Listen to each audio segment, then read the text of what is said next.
Okay. Yeah. Yeah.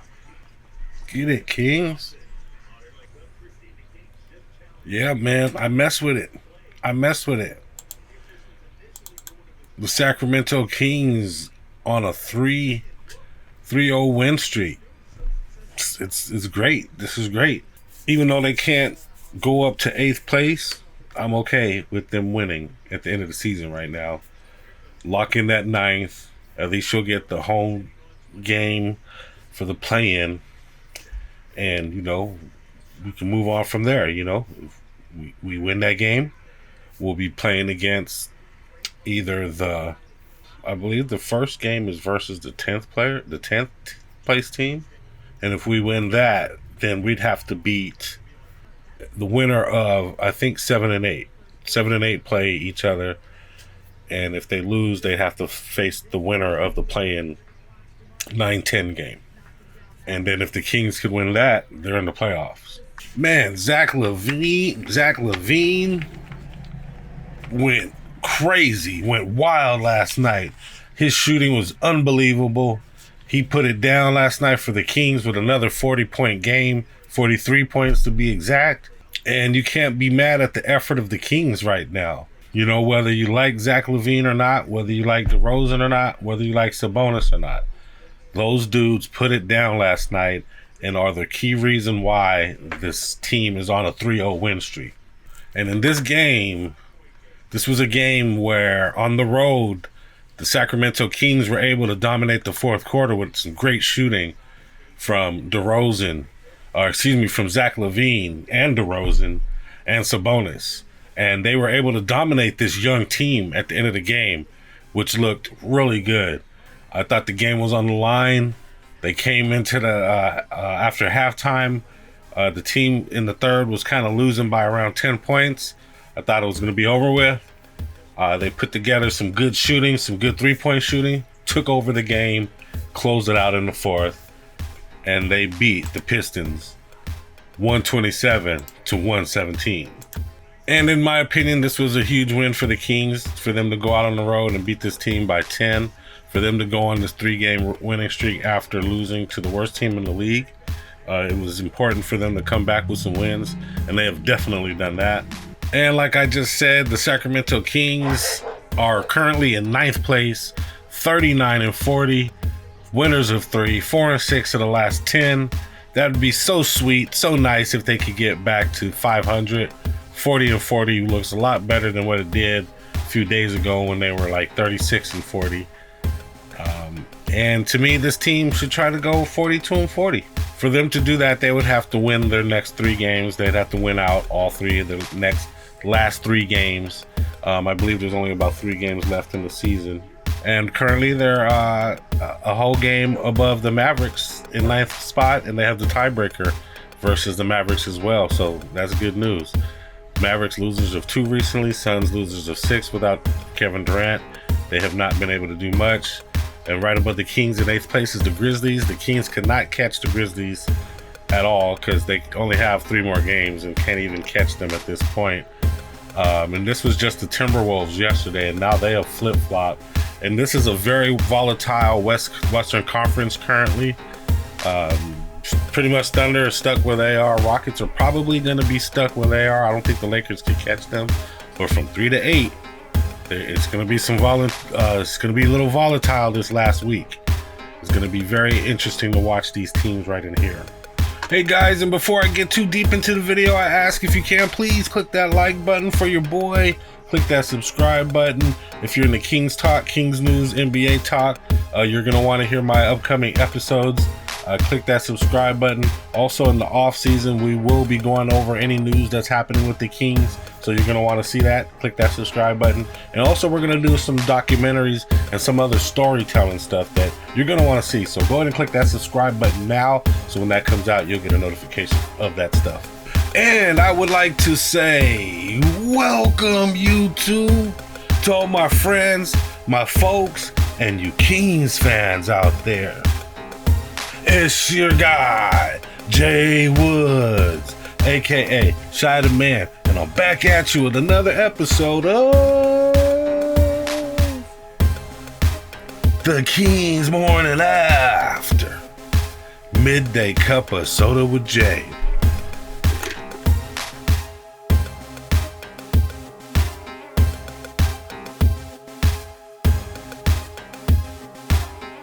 Ah!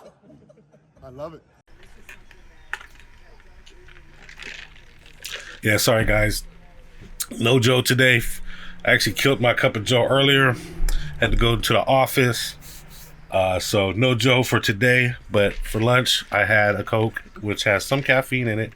Also has a lot more sugar than what I'm used to in my cup of Joe. I don't add sugar to my Joe anymore, just creamer. Yeah, it's a soda, so cup of soda with Jay.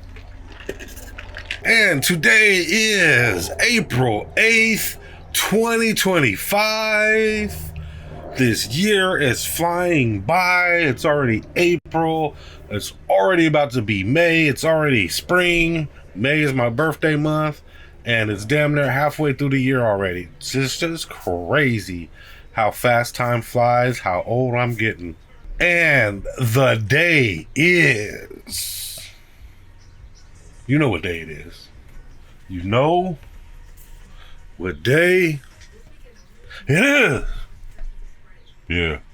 It's Tuesday.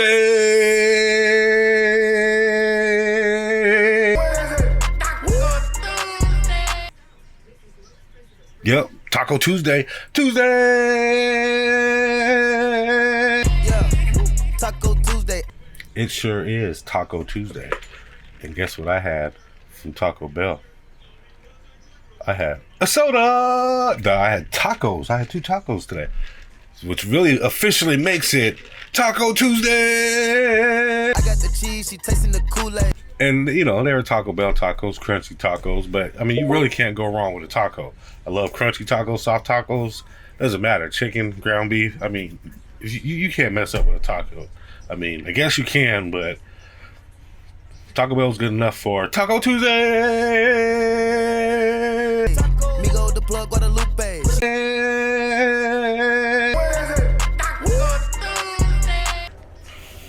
And my cup of soda for today is... And no, I'm not sponsored by Taco Bell, although that would be nice. Hey, Taco Bell, you want to sponsor the show? That would be great. So, a very good victory by the Kings. A little surprising for me. Detroit's a good upcoming team. I thought they would try to hold down their home court a little better than what they did, you know. So, good on the Kings. This is a young upcoming team. And in my opinion, the veterans that are on our Kings team and the team that we have currently is better than the Detroit Pistons, although they have done an excellent job of drafting over there and have a very good young and upcoming team. Just like Orlando, you know, these teams have been in the draft, low in the draft, or I guess you could say high in the draft for a while, and they've been doing a good job of picking up players and picking up really good young upcoming players. So you can see this team is on the up, on the come up, on the rise. They have a better record than the Kings, but you know, Zach LaVine wasn't having it. And Zach LaVine was 8 for 11 last night, which is crazy. He was 7 for 11 versus the Cavs. And all I can really say about Zach is he's been putting it down the past few games. I think he understands the importance of winning games currently. I mean, him and DeRozan have been balling. You guys could say what you want, you fans, you know. There's a lot of people out there that aren't big fans of DeRozan's game. There's a lot of people out there that weren't really fans of Zach LaVine coming out here. And then there's people that say, oh, okay, what are we doing? We're making the Bulls West Coast. You know, why, you know, they didn't win over there. Why are we bringing those guys over here? Well, I'll tell you what. These 2 guys, Zach LaVine and DeMar DeRozan, have been balling. They have been putting it down. They have been playing hard, and they've been putting their necks on the line out there for the Kings and for this team. Obviously, I mean, most of us feel like it should have been happening a little earlier. You know, when we were in 8th place, you know, we had moved up to 6th place for a day or for a couple hours. We were in 6th place. at least they're doing it now. At least it's happening now. And it shows they're still into the season. It shows they're still winners. It shows that they still want to win. It shows they want to win for this team. It shows they want to play for this team. And Sabonis has had a very nice little pep in his step as well.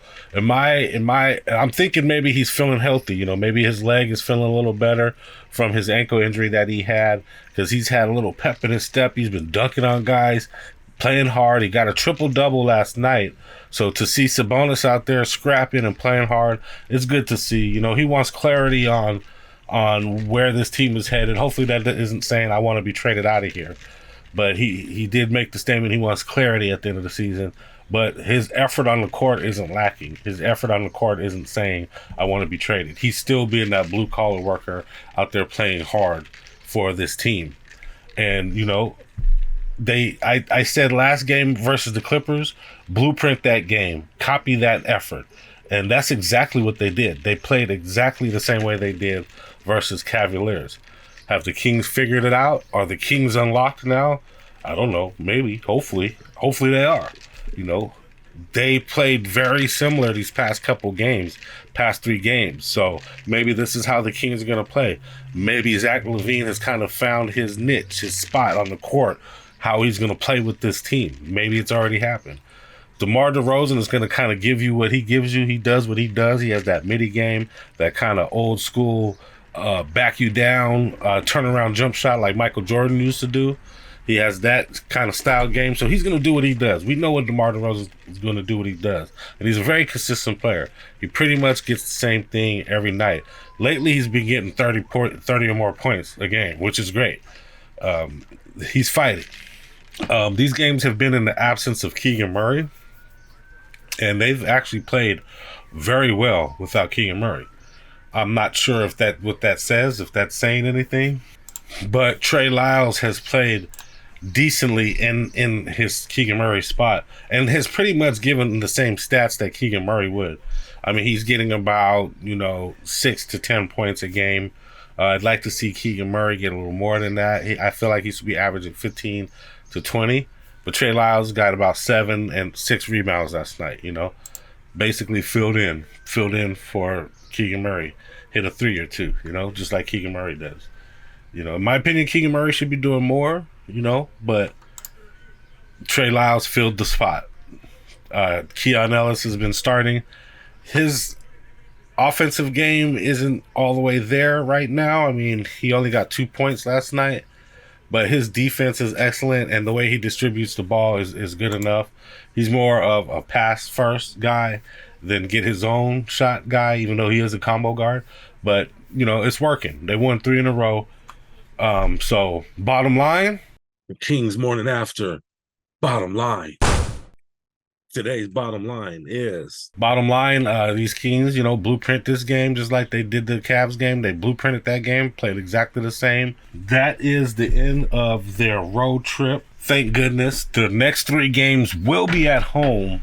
You would like to think that they're going to go out and home and hold down home court and hopefully dominate at home as well. They got Denver, Clippers, and Phoenix. 3 Western Conference teams. They have no chance of catching any of those teams, but they do want to stay in this 9th place position and maybe even show these other teams what they have and what they're doing, and they get a glimpse of what the other teams have going into these playoffs. Earlier today, Mike Malone got fired with 3 games left in the season. I have no idea what Denver is doing with that, what Denver is thinking, firing Mike Malone with 3 games left in the season with the winning record while they're in 3rd place in the division, fighting for this playoff spot. It's like, and they fired the GM. I don't have any idea what's going on there. It's kind of a weird situation. But with all this turmoil, maybe the Kings will get another victory out in Denver. The Clippers, I feel like the Kings are about the same level as the Clippers. I feel like they can beat the Clippers. And then Phoenix Suns. Phoenix Suns are kind of already pretty much out of it. Hopefully the Kings will already have established their 9th place position and can kind of rest guys by that point. But Kings blueprint this game, play exactly like you guys played this game and last game when you go up to Denver, and It could be another victory. We could show Denver, you know, hey, we're on the rise. That's my bottom line. And that's my cup of joe. Today, Taco Bell soda. I'm going to give you some quick stats. So for the Pistons, their leading scorer was their new guy, Cade Cunningham. Excellent new guard, combo type guard. He had 35 points. Their leading assist getter was Jalen Duren, their center. Very interesting. They might be playing a center first game where the center plays up top or at the elbow and distributes the ball, kind of like the Kings do. And their leading rebounder was off the bench, Isaiah Stewart, with a huge 10 rebounds. Jalen Duren also had 9. And for the Sacramento Kings, our leading scorer, as I keep saying, was Zach LaVine with a huge 43 points. He played 45 minutes, almost the whole game. DeMar DeRozan also pitched in a huge 37 points. They almost went 40 and 40 on the night. The dynamic duel, I should call them, the dynamic duel was out there balling last night. And our guy, Domantas Sabonis, the blue-collar worker with the triple-double. 19 points, 10 assists, which was the leading assist getter. Nobody was even close. And 15 rebounds on the night, which is beautiful to see. Domantas Sabonis always grabbing those rebounds. And Jonas Valanciunas actually pitched in with 12 huge rebounds in 13 minutes. I mean, this dude was getting a rebound a minute. I like that. Off the bench, Monk didn't do too much. He didn't have that many minutes. I'm kind of interested why Malik Monk isn't getting that much time. Devin Carter got 22 minutes. He was out there playing a lot of defense, playing some good defense, getting called for fouls that I didn't think he was even committing. So bench pitched in a little bit, and that was good to see as well. Team stats. Both teams shot about 50% from the field. Kings hit about 5 more field goals than the Pistons. The Pistons hit 2 more threes than the Kings, but the Kings did shoot 40% from 3, which is great. Pistons 33%, and the Kings hit 2 more free throws than the Pistons as well. Total rebounds, the Kings definitely out-rebounded the Pistons by 13 rebounds, which is huge. Assists to turnovers, 20 and 10, about 50%, 500. And the Pistons had 30 and 9, which is really good. Points in the paint was pretty even, 56 and 52. The team stats were kind of even. It's hard to tell, you know, who won just by looking at these stats, but by looking at the rebounds, you know the Kings had a lot more possessions, and they hit a few more free throws and field goals than the Pistons. Eye test. I'm going to give the Kings an eye test. All right, for this eye test, we're going to look at the fourth quarter. Because in the third quarter, the Kings were losing, but it was the fourth quarter when they basically took over. So if you notice right here, they're down by about 8 points. This is like the middle of the third right here. And Devin Carter just got knocked over right there with no call. 91-86, first scratch for Simone. On the other end, though, a hoop in a hurry. Yes, it is. More than that right now. All right, and then by the end of the third, fires and fills it up. Biggest shot of the night. with 1 minute in the third, the Pistons were up by 2. LaVine hooks on the run and hits. That's a lethal weapon. They call LaVine a lethal weapon. This is the NBA TV telecast, national telecast. And with that 3, it put the Kings up by 3 at the top of the fourth quarter. Cade Cunningham has such a nice game. Great screen. You can't leave him open. You can't give him a foot of space. Of the second half, and the Pistons are within 1. Good trusting by Cade Cunningham because he was the guy that was open. Another 3 for Zach LaVine. Zach LaVine went 8 for 11 on this night. And he was hitting. It was like all net every time. Straight through, dead eye. As Cade Cunningham, thanks to that long gun, his first fourth try. But the Pistons are back within one. Levine for three Wow. again. It's through And you can again. tell he likes that spot right there. And the Pistons are going to have to take a timeout. And making someone other than Levine shoot. He gets a handoff from Stu. Gets to the Nice drive. Cade is guarding Levine. Levine was like, hey, I'm open. Give it to me. Up fake from the baseline and the shot. That's too easy for DeRozan. That's that midi game master. You can't leave him open for midi. Levine rises and He was hot from that spot. He has not cooled off. He was cooking. I feel like some of these shots were heat checks as well. Ron Holland has it. Down the lane to the rim. Scoop and score. Just run Devin Carter over. Even though he's standing right there playing defense. Pistons trail by one. DeRozan in the lane. Turns, fires, fills it up. DeRozan doesn't miss those. Amazing shooter. From the baseline. Shot is up and in for DeMar DeRozan. Such a good jump shooter. DeRozan dumps it deep to Sabonis, who lays it off for Lyle. Great cut. Excellent cut. People forget how good DeRozan scored in this game. He had 37 points as well. Only because Zach LaVine hit so many shots. Deadly from mid-range. Zach LaVine Think he knows he's got 38? rises and fills it up. Now he has 41 with the three. And that's where the game kind of opened up a little bit. The Kings are up by 11 right here. For two, and that's through. Sacramento outscored the Pistons 14. Fourth Here come the Kings. career 40-point game versus the Pistons. So he does that. And that's through. He does that versus the Pistons. He gets 40 points. So it was a 10-point victory. They were up by 3 with about 8 left. From the baseline. Up by 3 with about 4 left. And then right at about 2 minutes left, they were up by 7. And this is where they separated themselves. DeRozan and LaVine were hitting, and the Pistons were not hitting at that point anymore. Next up, and I talked about a little bit about the next up earlier, which is the Denver Nuggets, who just fired their coach today with 3 games left in the season, while the team is on top, near the top of the standings on the Western Conference. They decided all of a sudden Michael Malone was not the guy. And they also fired their GM. Just something really weird going on out there in Denver. Who knows what it is.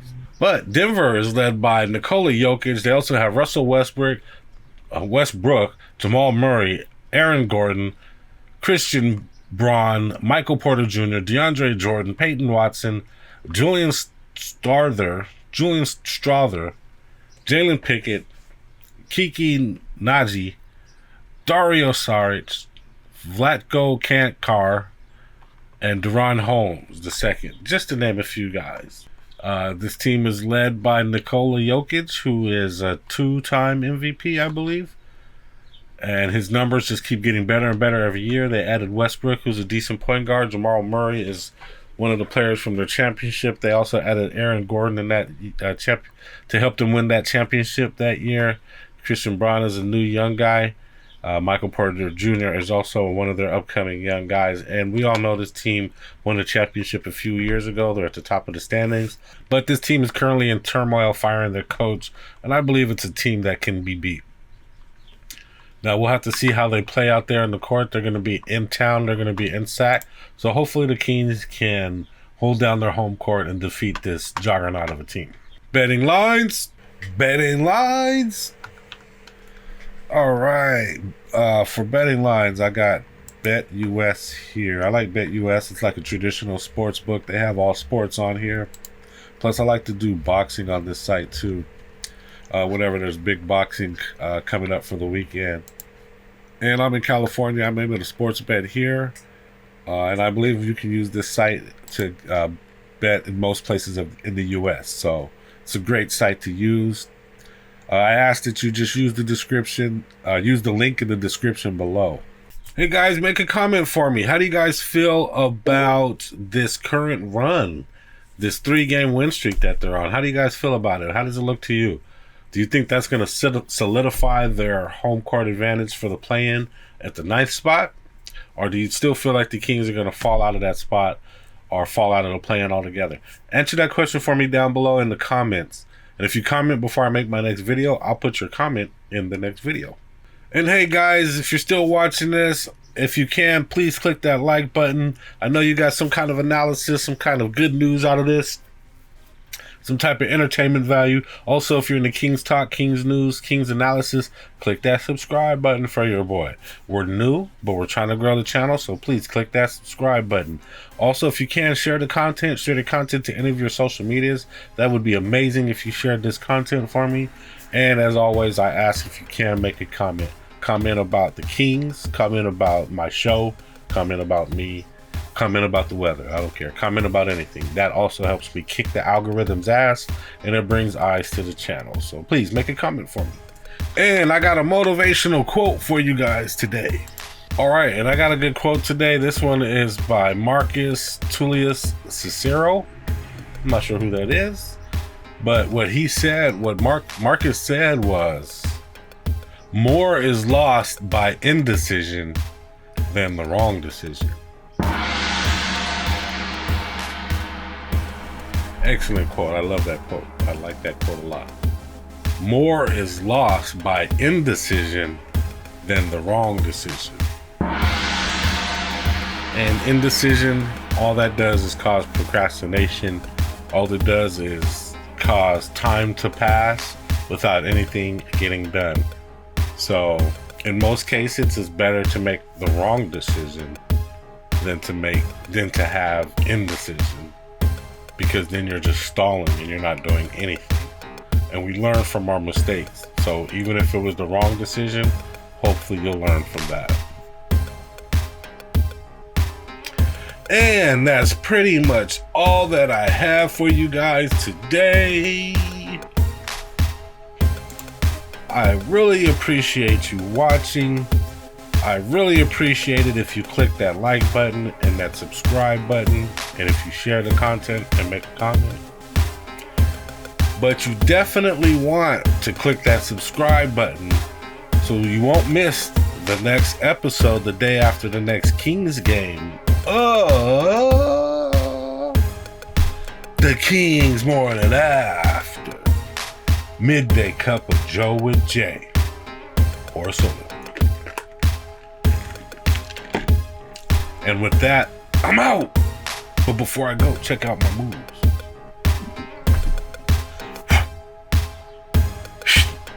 It's good.